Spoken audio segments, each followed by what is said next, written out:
All right, guys, welcome in here on this Friday edition of the Pony Pundits, powered by WagerTalk.com. I'm Joe Ranieri, and as always, we have, when it comes to horse racing, two of the very finest here at WagerTalk. Marco D'Angelo, he's on vacation, much needed. All that money he made at the Pegasus, he is now spending it. So good for him there. So let's bring in his better half. Let's bring in Sig here, as well as our good friend Sean Alvarez up the show, filling in for Marco. And it must be nice, Sig, right? So he hits the triple. He hits all this money here for the Pegasus last time we seen him. And now he goes on vacation. What kind of crap is that? Well, Joe, I don't know if you ever met Marco's wife, but he needs that money for this vacation. I love it. All right, so we got Sig here for you guys. We're going to go over the Holy Bull, 11th race, Gulfstream Park, obviously, this weekend. Another one of those races on the way to the Kentucky Derby. Sean Alvarez, welcome in, man. Thanks for sitting in. Tell the viewing audience a little bit about your background, where you're going, and how much do you really, really like this race coming up here on the weekend? Yeah, actually, the track behind me is what introduced me into horse racing. I was teaching golf about a mile east of Del Mar, and just happened to stumble into a important lesson that brought me to the track. And what are we, 8 years later? Started in 2013, qualified for the NHC in 2019. Kind of turned into more of a horse player contest kind of thing rather than the day-to-day plays. And now I'm living out here in Vegas and trying to learn the sports industry as well. So here I am. you know what I heard, Sig? I heard that he couldn't make a 3-foot putt, so he turned to horses. That's what I could be. It might be the thing, but that was what I heard. Not a problem. Well, you know, guys. Those who can do and those who can't teach. Thank you very much, my friend. We've got a field of 9 3-year-olds running for this race on the road to the Kentucky Derby. So for those that may be new to what this race is, Sig, here quick, can we just give it a brief outline of why this race is important, the kind of the history of the race, and what happens after this, the race for the winner? Okay, Joe. Yeah, as part of the road to the Kentucky Derby, this Holy Bull race is basically what they consider a prep race for 3-year-olds. A lot of these horses began running last year in their 2-year-old season. They may or may not have already been in a stakes race or not.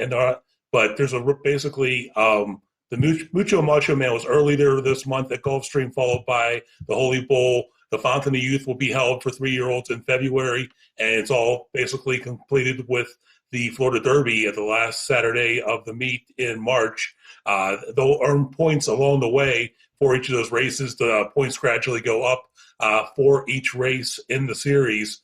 And it won't be just at Gulfstream Park where these all occur at. These Derby prep races are occurring in Southern California, in Louisiana. There'll be some at Keeneland over the summer. In the spring, and also Turfway Park here in the winter and the spring. So that's how the horses earn their way into the starting gate at the Kentucky Derby, as they earn points for this particular race. The 10 points to the winner, 4 to the second place, 2 to the third place, and 1 point for fourth place. As we get closer to the Derby, the bigger races have more points on the line. And it is to say the least, a loaded field here, Sean, for this race here. Obviously, the road to Kentucky Derby, it's very meaningful in this space. This race here, the history of this race. It's actually how well have the horses in this particular race. Either one of you, Sig or Sean, how well have they done in the Derby in the years past? Joe, there have been Derby winners that have come out of this particular race. I can't think of one off the top of my head right now. But really during this, the 2-year-old and 3-year-old season is when these horses, these thoroughbreds, develop the most, and they can develop and make leaps and bounds, by leaps and bounds from one race to the next, just because of the way they're growing and the way they're being trained and the way they're being prepped for these races here. So like the Florida Derby winners are the ones that everybody remembers, but it's these stepping stones to get to those races that make a big difference on the road to the Kentucky Derby. Good stuff. All right, so Sean, let me start with you. We got 9 3-year-olds here in this race. I do believe the favorite, Greatest Honor, at 5-2, I believe, is what they went off. Prime Factor, the Pletcher horse, sitting on Go, Dale Roman's horse. So we've got it's a little chalky here, certainly if that's the direction you're going to go. But the 9 horses in this race, when you take a look at it, were there any horses that you're going, yeah, they can't win this race?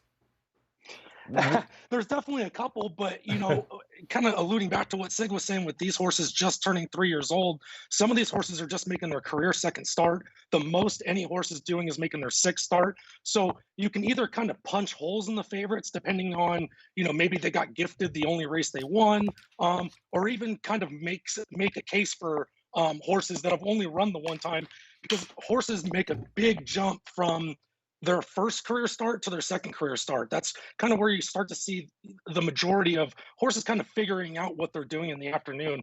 I didn't really necessarily say that there wasn't any horses that couldn't win. I actually even liked the horse on the rail at 20-1. But it's something that people really need to keep in mind, especially if you're not familiar with Gulfstream, is the mile and the 16th starts basically on the turn, and a lot of these horses have only run the 1-turn mile. So you get a horse like the 9 Awesome Jerry that needs to kind of be forwardly placed. The horse doesn't do a lot of passing at the end. Tyler's really got to hustle out of the gate. And then is that, you kind of have to make the deciding factor of, is that going to take too much out of this horse, to overcome that and get that win. So out of the 9 horses, I would basically fade the 9 the most out of all of them. Yeah, it's interesting. Say when we look at this, by the way, I'm being told that Go for Gin 94, Barbaro 2006 won the Holy Bull and went on to win the Kentucky Derby here. Sig, the 9 horses, when you approach handicapping this race here, how did you break it down? Because the handicapping style is interesting for a race like this. Right, Joe. By taking a look at it, it's tough with this. Like as Sean said, some of these horses that only have 1 race under their belt, the most they have, I think, is 5 or 6 for the most experienced horses in this field. So it's hard to get a feel. And like I said, as they develop in this 2-year-old to 3-year-old season, we see them grow by leaps and bounds. When I first looked at it, a couple horses jumped out at me, but I think any horse in this field out of the 9 can win. There's not a horse that I could draw a line through on the program.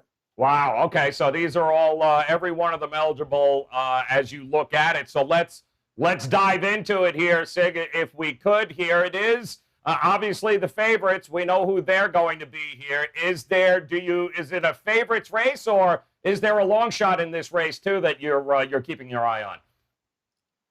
There's a number of long shots in here that definitely could make a difference. The one we'll get to it when we get to my selections, but the 3 Papito jumped out at me as a horse that could make a step forward here.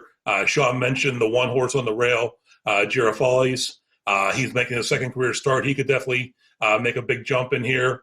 I did land on one of the favorites, though, and we'll get to that, but we've seen weird things happen in some of these prep races, and we've seen big shots come on and win them, and that could definitely happen on Saturday. Yeah, you talk about number 1, John Velasquez there. Sean, when you look at this race here between trainers and jockey combinations, any stand out to you in this? I mean, you kind of always have to include Todd Pletcher in any kind of Kentucky Derby prep or graded stakes race when it is involved. When it's involved at Gulfstream Park, he kind of tends to be at the top of the trainer standings there. It's interesting that you say that, and I will kind of touch on that. When I get to my top pick, but when you look at some of these jockeys, obviously they're going to come into town to ride these horses. It's a big weekend. They want these paychecks. There's some interesting choices on mounts that I'll allude to a little bit more with my top pick, but you kind of also have to play that human angle of, when a jockey agent or a jockey jumps off of a horse, they've never ridden it before. All these jockeys are not only trying to get the checks, but they're also trying to get their Kentucky Derby mounts. Nobody really has a Kentucky Derby mount yet. Nobody's in the gate yet. So I think that's a key thing to keep in mind, especially kind of reverting back to that one with John Velasquez. You get these horses that sometimes people just forget about them. You see the 20-1 horse is probably going to be around 30 or 40-1 come post time. He might just kind of clunk in for 2nd or 3rd and pick up those Kentucky Derby points. Yeah, I mean, you mentioned Pletcher, Luis Saez, but you have the Ortiz brothers here as well, Sig. I mean, guys that understand and know this track. You have Gaffleone, of course, from the West Coast coming to the East. Anything stand out to you as far as a jockey situation in this race? The 6 Prime Factor, who's second on your money line, has Irad Ortiz up for Todd Pletcher. They win it at 34% rate. They're in the money 56% of the time. Always dangerous and always a good connection. I did like his brother Jose is on the 7 Greatest Honor for Shug McGahee. Horse that took a while. It's out of Tappet, and these Tappets have historically been known to take a few races to actually figure out how things are going to go down. He did win last out, looking very impressive, and I think he has a big shot here on Saturday. All right, and let me ask you this. We'll get to your guys' picks here in just a second, but Sean, let me ask you, as far as exotics go, give me a horse here that you certainly have your eye on that might be a big payday for us. We keep circling back to the one. I won't give you the same horse, but I actually think the 8 Sitting on Go, for reasons of Corey Lanerie hasn't been necessarily the hottest jockey, especially at Gulfstream Park. Dale Romans tends to get overlooked when you get to the Todd Pletchers, the Shug McGahees. Back to what I said about the outside post aren't necessarily best posts at this distance for this track. So I would say the 8 Sitting on Go, I think it's going to offer a little bit of value come post time. Weather, too, interesting enough here. We take a look, should be, but you never know with Florida, right, Sig? So anything can happen here at Gulfstream Park because it could be raining on this side of the street, not the other side of the street down in South Florida. So how do you approach it when it comes to weather in this race? If the track is fast, if it does rain, does that change the way you approach this at all? A lot of times, Joe, when I'm handicapping a race, well, the first thing I always do is I always check the weather for the next day when I'm handicapping and preparing my daily sheets. But a lot of times when you look at the program, you can check and see how these horses performed on the mud or on a wet track or so forth. But when you're looking at horses that are this lightly raced, 1 race, 2 races, 3 races in, it's oftentimes they got scratched out if there was a muddy track or you haven't seen it. So you have to go back and take a look at their pedigree and see how their dam and sire performed on it. Not that it's any guarantee, but it's a little guide to give you an idea of how they may perform on a wet or a muddy track. All right, good stuff there. And guys, I do want to just remind you here, by the way, if you are investing in horse racing here, what our folks at WagerTalk, Sig is the guy that you want to do it, and his daily race report available 9 a.m. Eastern time each and every day here that there is racing, and he can make it available. You'll be able to get that form at WagerTalk, and you see the web address there, wt.buzz/Sig. And not only that, not only your daily racing form, Sig, but you also got some free play videos coming out too as well daily. Yeah, we just started with Minty Bets here this week. We're working out some of the technical bugs that we're running into. But I'm going to try to give out a free play, whether from Gulfstream, where I'm doing my coverage through March, or I may jump around to some other tracks around the country, hit some bigger races and so forth. If you guys follow me on Twitter and have a race you want me to take a look at or give you an opinion on, hit me up on Twitter, at me at Sig Las Vegas, and I'll try to take a look and let you guys know what I think. All right, good stuff, guys. Let's dive into some of these picks and who you like the most here. So, Sean, what do you think about the number 1 horse? No, I'm only kidding. Here's what. Go ahead. Well, we'll start with you, Sean. Go ahead. Speed, closer. Give us an idea of how you're looking to build this ticket here. Yeah, I think the pace is going to be a little bit faster. I alluded to the distance being a little bit tricky with starting so close to the turn. So you're going to have someone like Tyler, sprinting out from the front. So I was looking at, I actually landed on the 4.